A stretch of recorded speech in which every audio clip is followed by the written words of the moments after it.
Hi, I have another channeled message for the collective. Continuing to sweep the toxic family dynamics underneath the rug is not breaking the cycle, it's perpetuating it.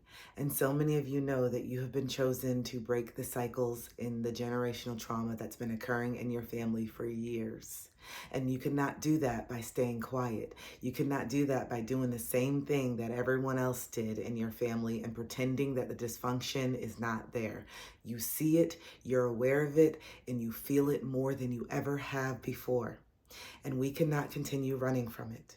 I'm not saying that you have to have conversations with every single person, but what I am saying is that when you feel that a boundary is crossed or you do feel the need to speak up, you have to stop avoiding it.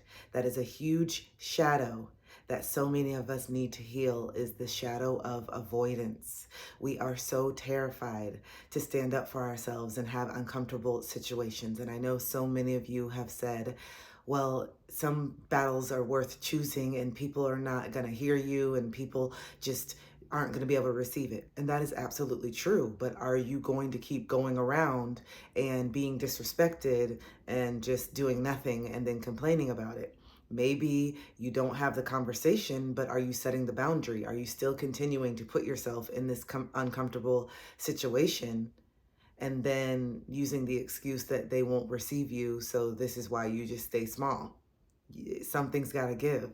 A lot of times we're so scared to set the boundaries and speak up with these people in our family is because we know that there's a consequence that has to come with setting a boundary, or what is the point of setting the boundary?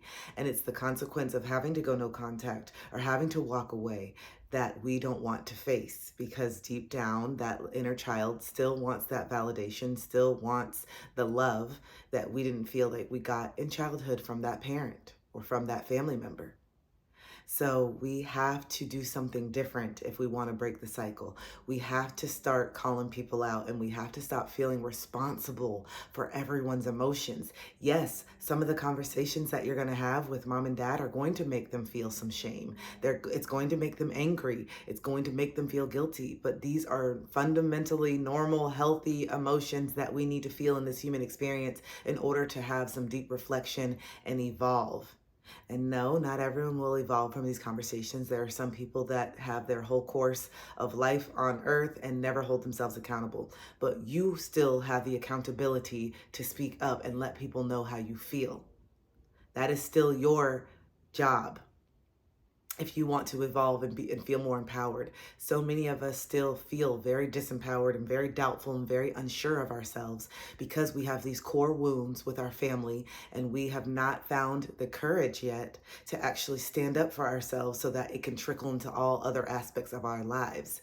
That's why so many things have not kind of moved and shifted into place, because we cannot spiritually bypass these difficult and painful parts of the journey that so many of us wish that we didn't have to do. We're angry that we're put in a position to finally have these conversations. And some of us are so terrified because of the abuse that we endured when we did try to speak up in childhood. But we have to remember that we are no longer that disempowered little child anymore, and that we get to speak up. And that may come with some painful consequences, but what's more painful is you sitting there and suffering in silence and pretending that everything's okay. That is a surface level relationship, and that is something that you no longer are interested in, and you know it. So it's time to speak up for yourself. It's time to break those cycles and those patterns. I hope this helped. I love you.